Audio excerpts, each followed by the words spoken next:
This Friday, Jamie Lee Curtis and Lindsay Lohan are back to switch things up in Disney's Freakier Friday. Totally. Yes. It's an absolute riot. Woo! And the only movie that can be described as so much weirder than the last time. What last time? it's the frequel You ready? we've been waiting for. That absolutely slays. What deeply out-of-touch old person came up with that? You did. Wow. Don't miss the comedy event of the summer for all ages. Disney's Freakier Friday in theaters this Friday. Get tickets now. Rated PG. Parental guidance suggested. Pie in the Sky Media. This series contains adult language and descriptions of graphic violence throughout. Listener discretion is advised. Welcome back to Criminal Mischief with Carolyn and Branden. You're listening to episode 144, Annihilation. The small town of Korumburra and the surrounding area is stunning.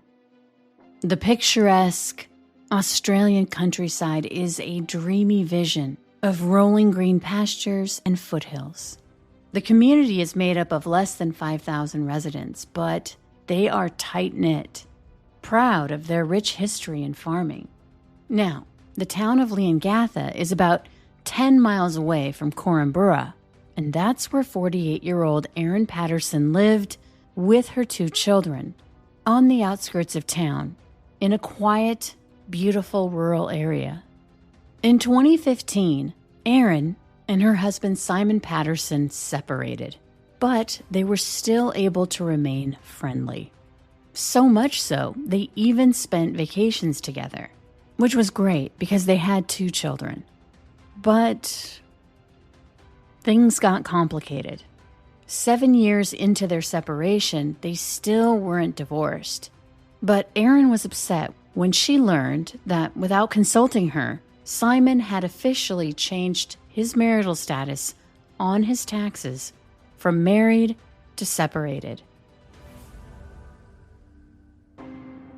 For Erin, that felt like a betrayal, and things cooled between them, and the warm relationship became strained. Erin's interactions with Simon now became perfunctory. Even so, they still didn't move forward with a divorce. And Erin continued to live in Leongatha, having full custody of their 2 children. The thing is, Erin could have lived anywhere. She'd inherited $2 million from her grandmother. But she wanted to stay local in this beautiful and rural community near her in-laws and her estranged husband, Simon. This family was her world because she wasn't really very social and she didn't have a lot of friends. When she went into town, she kept to herself. She presented as a middle-aged, sort of plain Jane, which meant she felt invisible. But despite her drab look, Erin was anything but typical. She was well-educated, tech-savvy, had traveled the world, and was wealthy. She had the freedom to do what she wanted. However, in 2023, she was struggling with the breakdown of her relationship with Simon. They were having issues surrounding child support, and she'd recently discovered a lump, something she shared with her mother and father-in-law, Gail and Dawn Patterson, at the end of June 2023. Erin texted them both, saying she had an upcoming biopsy for this lump. Because even though Erin and Simon had been separated, her mother and father-in-law, Gail and Dawn, still treated her as if she were their daughter-in-law, the same as they always had, loving and kind, and they were very active in their grandchildren's lives. Now, with an uncertain future, Erin needed their emotional support more than ever, as her parents had already passed away. So, worrying over her health and needing Gail and Dawn's comfort and guidance, Erin planned a special lunch for not only Simon's parents, but also his aunt and uncle, Heather and Ian. Ian was her pastor at the Baptist Church in Korumburra. Remember, Korumburra is about 10 miles away from Leongatha, where Erin and her children lived. At a Sunday service in mid-July, Erin saw her opportunity to invite Simon and his parents, Dawn and Gail, as well as his aunt and uncle, Heather and Ian, to a special lunch that she wanted to prepare for them. This lunch date was planned for 2 weeks away on a Saturday at 12:30 in the afternoon on July 29th. During this time, Erin didn't go into the details of her health crisis, but she made it clear to Simon and his family that she wanted to host the lunch while she still had the energy to do so. They all agreed. For the next couple of weeks, Erin searched recipe books, agonizing over cooking the perfect meal. In the end, she settled on a very difficult dish to prepare, a beef Wellington. Now, beef Wellington is tough to pull off. The beef needs to be pan-seared, then coated in a layer of diced cooked mushrooms, and then wrapped in puff pastry before putting it into the oven for baking. Erin prepped a meal for her 5 guests: her mother and father-in-law, Gail and Dawn, Simon, and then his aunt and uncle, Heather, and her husband, Ian. Like I said, she'd made it clear that the point of the meal was also to share some medical news. But the day before the lunch, Simon texted Erin saying he didn't feel comfortable attending. He added that he'd be, quote, happy to talk about your health and implications at another time over the phone. Erin wasn't happy. She responded, quote, that's really disappointing. I've spent many hours this week preparing the lunch for tomorrow, which has been exhausting in light of the health issues I'm facing. I spent a small fortune on beef eye fillet to make beef Wellingtons. I wanted it to be a special meal because I might not be able to have a lunch like this again. It's important to me that you're there tomorrow. I hope you change your mind. But Simon wouldn't change his mind. Even so, Simon's parents, Gail and Dawn, dutifully arrived for the lunch, as did his aunt and uncle, Heather and Ian. Gail brought a cake for the occasion, and when the women were in the kitchen, they asked if Erin needed any help. She refused and began to plate 4 dark gray colored dishes. Each one had its own serving of a sumptuous beef Wellington wrapped in its own puff pastry. There was also mashed potatoes, steaming gravy, and green beans. Erin's plate didn't match the others, though. It was orange, and her portion appeared to be smaller. But they all settled down at the table, and Ian said grace before they dug into their meals. It wasn't long before Gail was so full, and so her husband Don happily took over her plate and enjoyed the rest of her uneaten portion that Gail couldn't finish. It was after lunch that things got heavy. Erin broke the news that she'd been diagnosed with ovarian cancer. She asked her in-laws' advice about how to break the news to her 7-year-old daughter and 12-year-old son. It totally made sense now that she'd sent the kids off to a movie before her guests had arrived. Alone in the house, after Erin's guests had left, she eyed Gail's cake, the one she'd brought to lunch, and cut herself a thick slice and ate it. Afterwards, she cut another slice and ate it too, and then another. She didn't stop until she felt sick, and then went to vomit. This wasn't the first time she'd done this. Meantime, after Erin's in-laws had returned to their homes, they weren't feeling well either. Ian was surprised when he saw his wife, Heather, suddenly run to the bathroom to vomit. Soon, he was hit with an overwhelming urge to do the same. The next day, Sunday, Simon got a worrying call from his parents. They too were horribly sick with vomiting and diarrhea. In fact, they would be rushed to the hospital in an ambulance. When Simon learned that his aunt and uncle had also been violently ill all night long, he rushed to pick them up and took them to the hospital too, where he felt helpless as he watched his parents and aunt and uncle writhing in pain. And it was in the midst of this agony that Heather wondered aloud, why had all of their plates been gray and Erin's was orange? Speaking of Erin, she wasn't feeling great. She told her children she'd vomited and had diarrhea, but was still able to rally, feeling well enough to drive her son to his flying lesson. When they came back home, she served her children leftovers from the beef Wellington lunch. The following day, Monday, the hospital staff working on the 4 elderly patients, each in the throes of liver failure, realized they'd been exposed to death cap mushrooms, the most deadly, toxic mushrooms in the world. Dawn and Ian had detectable levels of the toxin in their samples. But Heather and Gail didn't. This wasn't surprising. To get an accurate toxin reading from blood and urine samples, they would have needed to have been tested within 12 to 24 hours of ingesting the deadly mushrooms.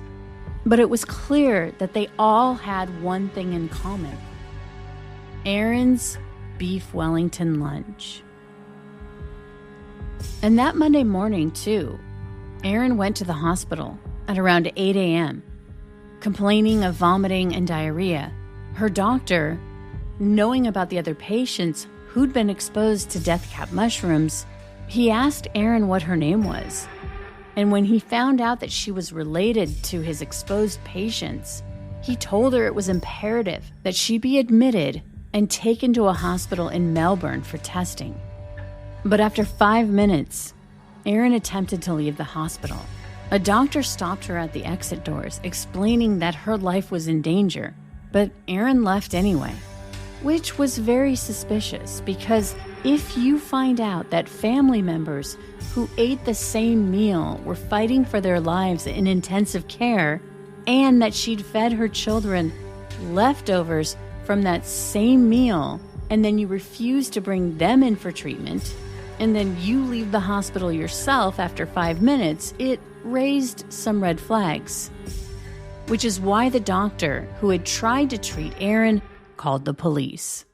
Hello, what address do you need the police? This is Dr. Chris Webster calling from Leongatha Hospital, and I have a concern regarding a patient that presented here earlier has left the building and is potentially exposed to a fatal toxin from mushroom poisoning, and I've tried several times to get hold of her on her mobile phone. What's her name? So the last name is Patterson. First name? Erin, E-R-I-N.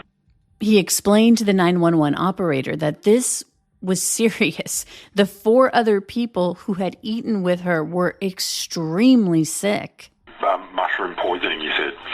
Yeah, so there were 5 people that ate a meal on Saturday, and 2 of them are in intensive care at Dandenong Hospital. 2 have just been transferred from Leongatha Hospital to Dandenong Hospital, and Erin presented this morning with symptoms of poisoning. And what happened when she presented? She got up and left? No, there was time for the nurse to begin observations, and I was managing the other critically unwell patients, so I had a brief chat to her about where the mushrooms were obtained, and after that, while I was attending the other patients, the nurse informed me that she had discharged herself against medical advice. So after Erin left the hospital that morning, she finds out that her children and Simon are at a different hospital, and she goes there to meet them. And it's at this point that she's assessed by a doctor who determined she could be discharged just a few hours later. Despite claiming she felt ill and that she'd eaten the beef Wellington, her vitals were normal. But during this time, the health department had been texting Erin, and she hadn't been answering because Erin had changed her story. She had told doctors that she'd bought the mushrooms at one grocery store and then changed it that she'd also bought dried mushrooms from an Asian grocery store, but she couldn't exactly remember where it was. And the health department wasn't ever able to find any store selling the mushrooms that matched Erin's description. Choice Hotels get you more for your money so you can maximize any road trip. Like with the road trippers we see here in their natural habitat, the breakfast area at a Comfort Inn. Here's a dad teaching his son how to make waffles. Fluffy, golden waffles. There's a mom making sure her daughter eats some fruit to avoid the "I'm hungry" from the back seat. And a sibling standoff over the last muffin. This is the cycle of vacation maximizationing in all its glory. Check into more. Book direct at choicehotels.com. 5 days after Erin cooked the beef Wellington meal for her now critically ill in-laws, the Victoria Police Homicide Division launched an investigation into how these 4 people had been exposed to death cap mushrooms. Here's Detective Inspector Dean Thomas at a press conference. Late on the Saturday night, early Sunday morning, they came down with symptoms of some type of food poisoning. And that forms part of our investigation to try and work out, A, were mushrooms involved, and B, if they were, where were they sourced from? The following day, both Gail and her sister Heather died. The news hit their community hard. It was shocking. Even more unbelievable was when news spread that a search warrant was being served at the family member's home who had cooked and served the lunch, Erin Patterson. A detective introduced himself to Erin and said they were executing a search warrant in connection with the deaths of 2 people over the last couple of days. Erin Patterson's response was, "Who died?" That day, investigators spent the next 4 hours going through the home. On a bench, they saw a cookbook. They flipped through the pages and discovered a recipe for beef Wellington. That page was splattered with dried cooking liquids, as if the book had been propped up near the stove alongside mixing bowls as Erin Patterson cooked this meal for her guests. During this search, they also found a manual for a food dehydrator. After the search, Erin agreed to go down to the station for an interview. The detective didn't beat around the bush. He looked at Erin and said, quote, "We're trying to understand what made these people so ill." She responded, "Yeah." Then she raised her eyebrows. The detective continued, quote, "Conversely, we're trying to understand why you're not that ill." Erin Patterson had claimed she'd eaten the same amount as her guests. But if that were true, how come she wasn't sick? The detective told Erin her estranged husband's parents and aunt and uncle were so ill their livers had failed, and that Don underwent a transplant last night, and yet he was still extremely ill. And that's when he said that Heather and Gail passed away. Erin Patterson said, "Oh," and shook her head as she looked down at the table. The detective asked, "Is that something you've done in the past, foraging for mushrooms?" And she responded, "No, never," she said, seemingly shocked. He asked, "Do you own a dehydrator?" And she said no. When she was asked about her relationship with her estranged husband and his parents, she said, "They've been really good to me, and they always said they would support me with love, even though Simon and I were separated." She added that she really appreciated that because her parents had died, and that they were now the only family she had, despite the fact that she was separated from their son. She added, quote, "I think Simon hated that I had a relationship with his family, but I love them. Nothing will change the fact that they're good, decent people, and they've never done anything wrong." She followed that with, "I'm sure you can understand that I've never been in a situation like this before. I've been very, very helpful with the health department during the week because I do want to be helpful."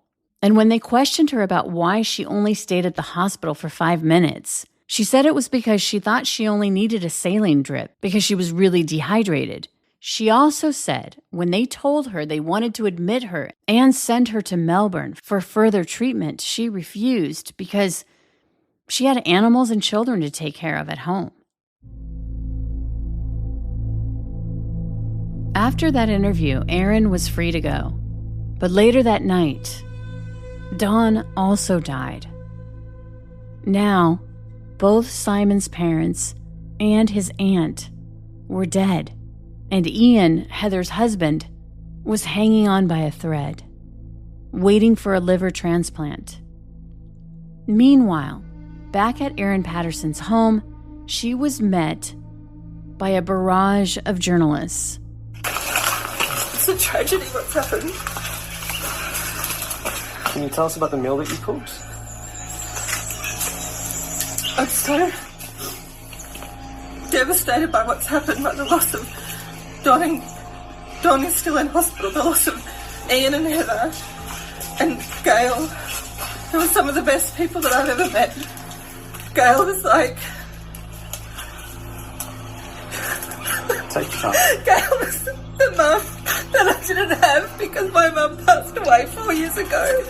And Gail's never been anything but good and kind to me. And Ian and Heather were some of the best people I've ever met. They never did anything wrong to me, and I'm so devastated about what's happened. Can you tell us? And the loss to the community, and to the families, and to my own children who've lost their grandmother. It was an odd interview because Erin Patterson is wiping her eyes, but there's seemingly no tears to wipe away. And based on what was happening, it would be determined that Erin's children needed to be taken away from her.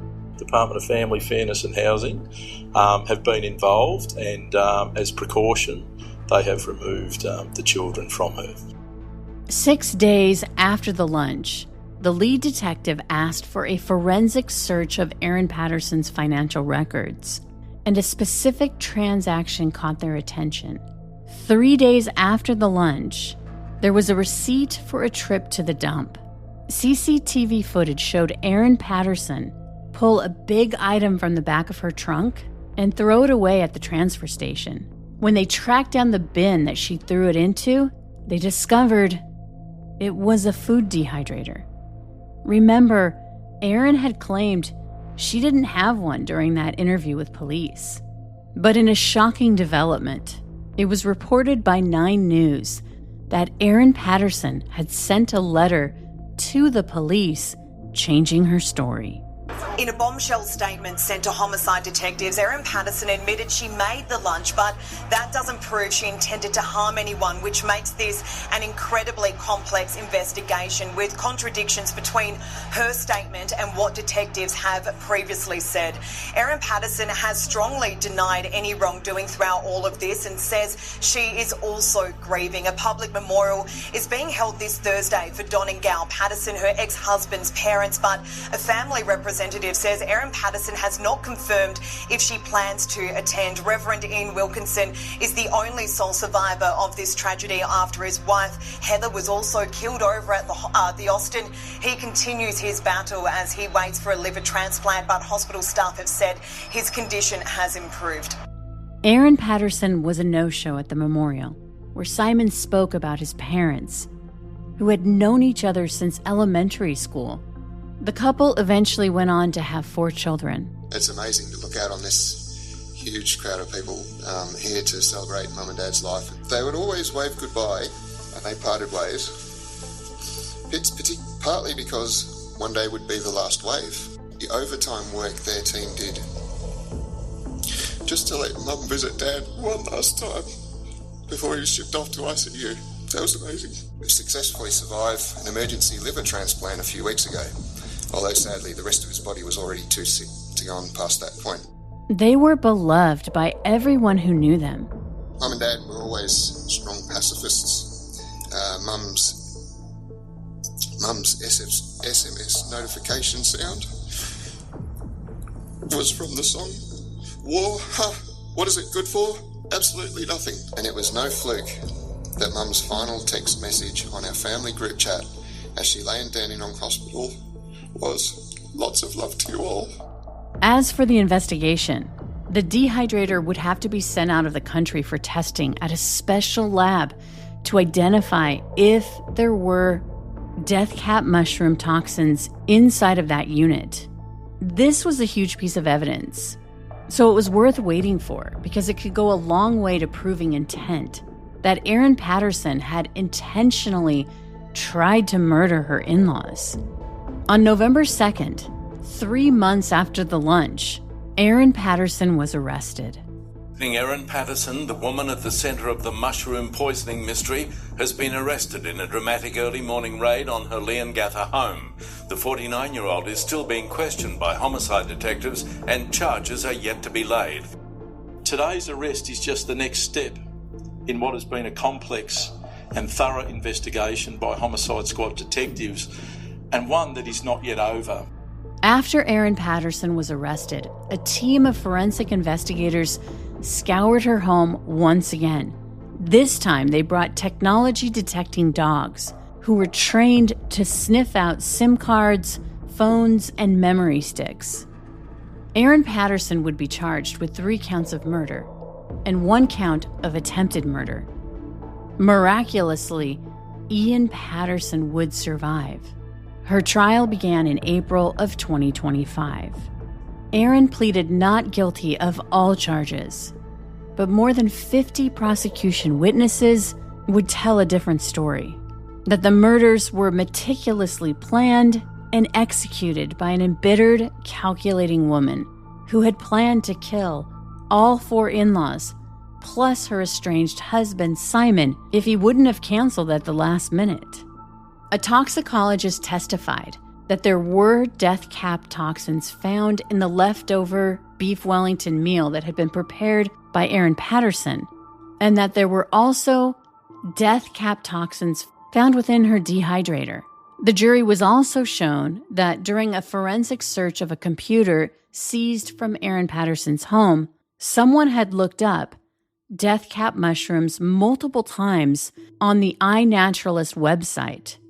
And Erin Patterson's phone pinged in 2 areas where death cap mushrooms were cited by members of this iNaturalist website. People who had posted photos of the mushrooms and cited their locations as a cautionary tale for people to steer clear of them. But after these posts, Erin's phone pinged off towers near those areas. The forensic search also recovered Erin ranting in a true crime Facebook group where she complained about her in-laws, saying, quote, "This family, I swear to effing God, I'm so sick of the shit. I want nothing to do with them." She also expressed frustration towards Simon and his parents over child support, saying, quote, "It seems their concern about not wanting to feel uncomfortable and not wanting to get involved in their son's personal matters are overriding that, so F him." These messages also refer to Simon as horrible, gaslighting, and abusive, and that his parents' communications were, quote, weasel words. Erin followed that with, "I wonder if they've got any capacity for self-reflection at all." Clearly, the fact that Simon refused to talk about personal issues in part stems from the behavior of his parents. His mom was horrified I had claimed child support. Why isn't she horrified her son is such a deadbeat? The prosecution also presented evidence that Erin had factory reset her cell phone multiple times, even being so bold as to wipe a SIM card remotely after it had been seized as evidence by police. And the prosecution also alleged that Erin had even lied about her cancer diagnosis, that she did so because she knew her in-laws were decent, kind, religious people who would never refuse her request for help and consolation. But the prosecution didn't really present a motive, which was their biggest hurdle. Why did she do this? And judging by the massive attention this case garnered in Australia, but also around the world, many had a hard time believing that a mother could do this. And then people also openly questioned if she did do it. What had Simon, her estranged husband, do to make her do this? The question became, why did she hate him so much that she wanted Simon to suffer as he watched his parents and aunt and uncle die? Even so, the evidence seemed insurmountable, or it must have, because in a shocking turn of events, the defense called Erin Patterson to the stand. Right away, she began to explain how she had body image issues and suffered from an eating disorder. She said, "I had been fighting a never-ending battle of low self-esteem most of my adult life. And the further inroads I made into being middle-aged, the less I felt good about myself, put on my weight, could handle exercise less." And she said this in a very soft, calm voice. And when asked about her in-laws, she said, "I had felt for some months that my relationship with the wider Patterson family, and particularly Dawn and Gail, had a bit more distance or space between us. We saw each other less. I began to have concerns that Simon was not wanting me to be involved too much with the family anymore." And when she was asked about her relationship with her estranged husband, Simon, she said, "We didn't relate on friend things, banter like we used to. That changed at the start of the year. We just couldn't communicate well when we disagreed about something. We could never communicate in a way that would make each of us feel heard and understood." It was on the stand, as she was being questioned by the defense, Erin no longer disputed that she served the mushrooms in the meal that killed her guests, that the deadly death cap mushrooms ended up in the meal after she accidentally foraged them in the wild, dried them, not realizing they were death caps, then stored them in plastic containers with her other mushrooms. And then, inadvertently, the death caps were served in the meal. But it had all been a tragic accident. The thing is, what the jury had to decide was whether or not she knew the lunch she was preparing had the deadly death cap mushrooms in it, and that she had intended to kill her in-laws. On the stand, Erin also came clean about her phony diagnosis of ovarian cancer, that she'd lied about having a biopsy. She said she did this because she was too embarrassed to admit that she was going to have bariatric surgery to lose weight. But there was no evidence to prove that she had this surgery scheduled. And she confessed to the jury that she threw away the dehydrator because she was scared she would be blamed because her meal had killed people. And going back to her eating disorder, Erin Patterson explained to the jury why she didn't get sick. And according to her, it was because she'd eaten 2/3 of that cake that her mother-in-law had brought over, and then afterwards felt sick because she'd overeaten and then vomited. Not only the cake, but also her deadly serving of that portion of beef Wellington. During cross-examination, though, the prosecutor accused Erin Patterson of being a woman who was two-faced. In public, she pretended to admire and love her mother and father-in-law. But her Facebook posts with her online true crime community told a different story, because she talked trash about them, and that these posts belied a bitter and resentful person. The trial lasted 9 weeks, and after 6 days of deliberation, Erin Patterson was found guilty of the murders of Gail and Dawn Patterson and Heather Wilkinson.